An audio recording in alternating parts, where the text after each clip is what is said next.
4.2 Appreciating Beauty Through the Body. The reason why Socrates welcomes even death is that it allows the soul to be liberated from the body. By doing so, one can avoid being tempted by the desires of the body and enjoy happiness. This is the philosophy of good life, which is why Socrates does not fear death. Plato has Socrates say the following: "It is not merely living that is important, but living well above all else." Crito, 48b.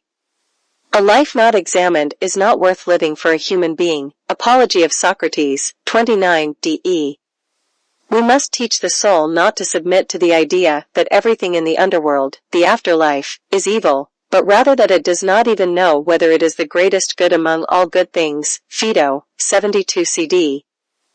However, as human beings in the flesh, we must pause and reconsider one thing. It is an undeniable fact that humans cannot live once they have died. Regardless of who we are, we must live well until we die. There are beautiful things among the things we see, hear, and touch. It could be the scenery of nature or works of art such as paintings and music. There are moments when we are captivated by them. Ecstasy comes from the Greek word meaning standing outside. It refers to the experience of the soul flying out of the body. Those who have seen truly beautiful things have had such experiences. The sensory organs of the body exist not for indulging in desires, but rather for experiencing this inherent form of ecstasy. In line with Plato's thinking, this means that the sensory perception serves as a clue to recollecting the ideas.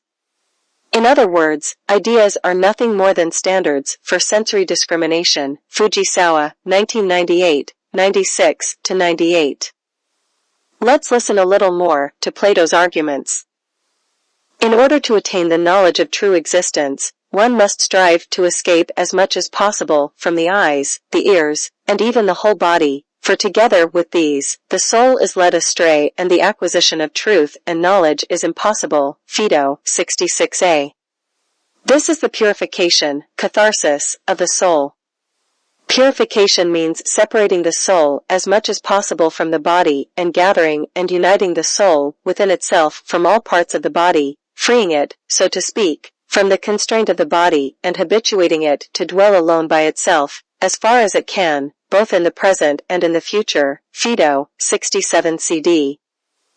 The arguments presented in Plato's Phaedo, which develops the theory of ideas, discuss the liberation of the soul from the body and the training for death.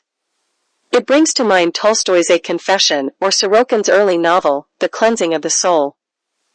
When you see someone grieving and lamenting for the prospect of death, would it not be sufficient proof that such a person was not a lover of wisdom, but a lover of the body? Phaedo, 68 BC.